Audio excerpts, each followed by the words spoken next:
Mr. Mohsin Williams, the editor of The New Age, Bernice Dixon Rabutata of Mintech, Mr. Yashin Pillay, the chair of the National Youth Development Agency, and thank you, Peter. I've heard stories about your breakfasts, so that's why I came this morning. This 38th anniversary of June 16 coincides with the 20th anniversary of our democracy. The killing by apartheid of Hastings Ndlovu and Hector Peterson marked a turning point in the forms and intensity of struggle for freedom and democracy. Not only should we pay gratitude to their efforts, but should give meaning to their lives lost by accelerating government's plan to drastically change the lives of ordinary youth folk. We come here today cognizant of the huge responsibility that lies heavily on our shoulders to change the quality of lives of young people for the better. It is an undeniable fact that the quality of life of black people has drastically changed for the better since 1994. Thus, the youth of our country last month once more expressed confidence and renewed the mandate of the ANC and overwhelmingly re-elected it into government. This is also because they are confident that only the ANC has a better plan to meet their needs, interests, and aspirations, and will build a better country. Over the next few months, we will be listening to young people in townships, the countryside, workplaces, sports fields, social clubs, universities, and schools, and in every corner of our country about what the priorities for youth development should be. Before us, there are proposals to amend the National Youth Development Agency Act in order to optimize its capacity to facilitate, coordinate, and mainstream youth development issues. The current board has worked in turning around the perception about the NYDA and to ensure that it becomes an institution that young people can rely on.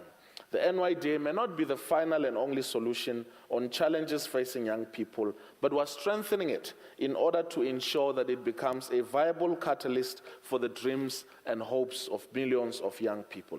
It must be accessible, give youth relevant and helpful information about bursaries, schools, and available job opportunities. The National Youth Policy of 2008 is also under review. We will be assessing progress made since 2008 when government adopted this policy. However, we will be using the review process to determine a new agenda for youth development. This new youth development agenda will be premised on three critical areas: education, employment, and entrepreneurship, what we refer to as the triple E's. Through this, we will be working together with various other government departments, business, civil society, and youth organizations to ultimately deal with unemployment, poverty, and inequalities.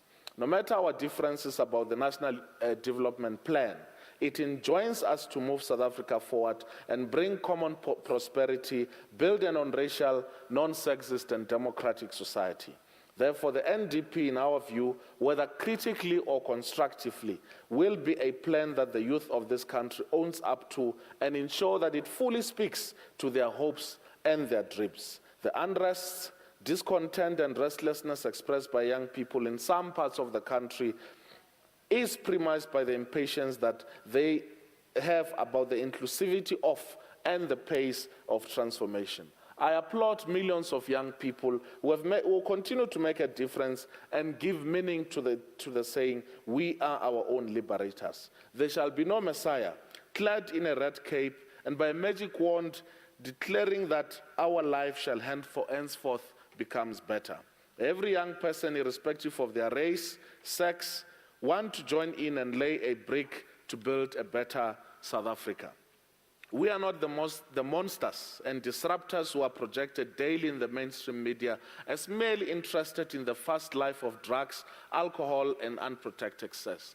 In fact, many young people say in unison that drugs are not cool and that school is cool. Friends and fellow young people, we have to give hope to all young people that they too can earn a living wage, have a decent academic qualification, own a cooperative or small enterprise, be an artisan, or contribute towards job creation. The next 1.5 decade is the 1.5 decade of youth. In conclusion, young people do not need a grant. Young people do not need a handout. Young people need a hand up. We will be there to help them reach their goals. Let's dirty our hands and move South Africa forwards. And to quote Rabbi Hillel's paraphrased words, wise words, if not us, who? If not when? If not now, when? Thank you very much. Minister, thank you very much indeed, sir. If I could ask you to take a seat here.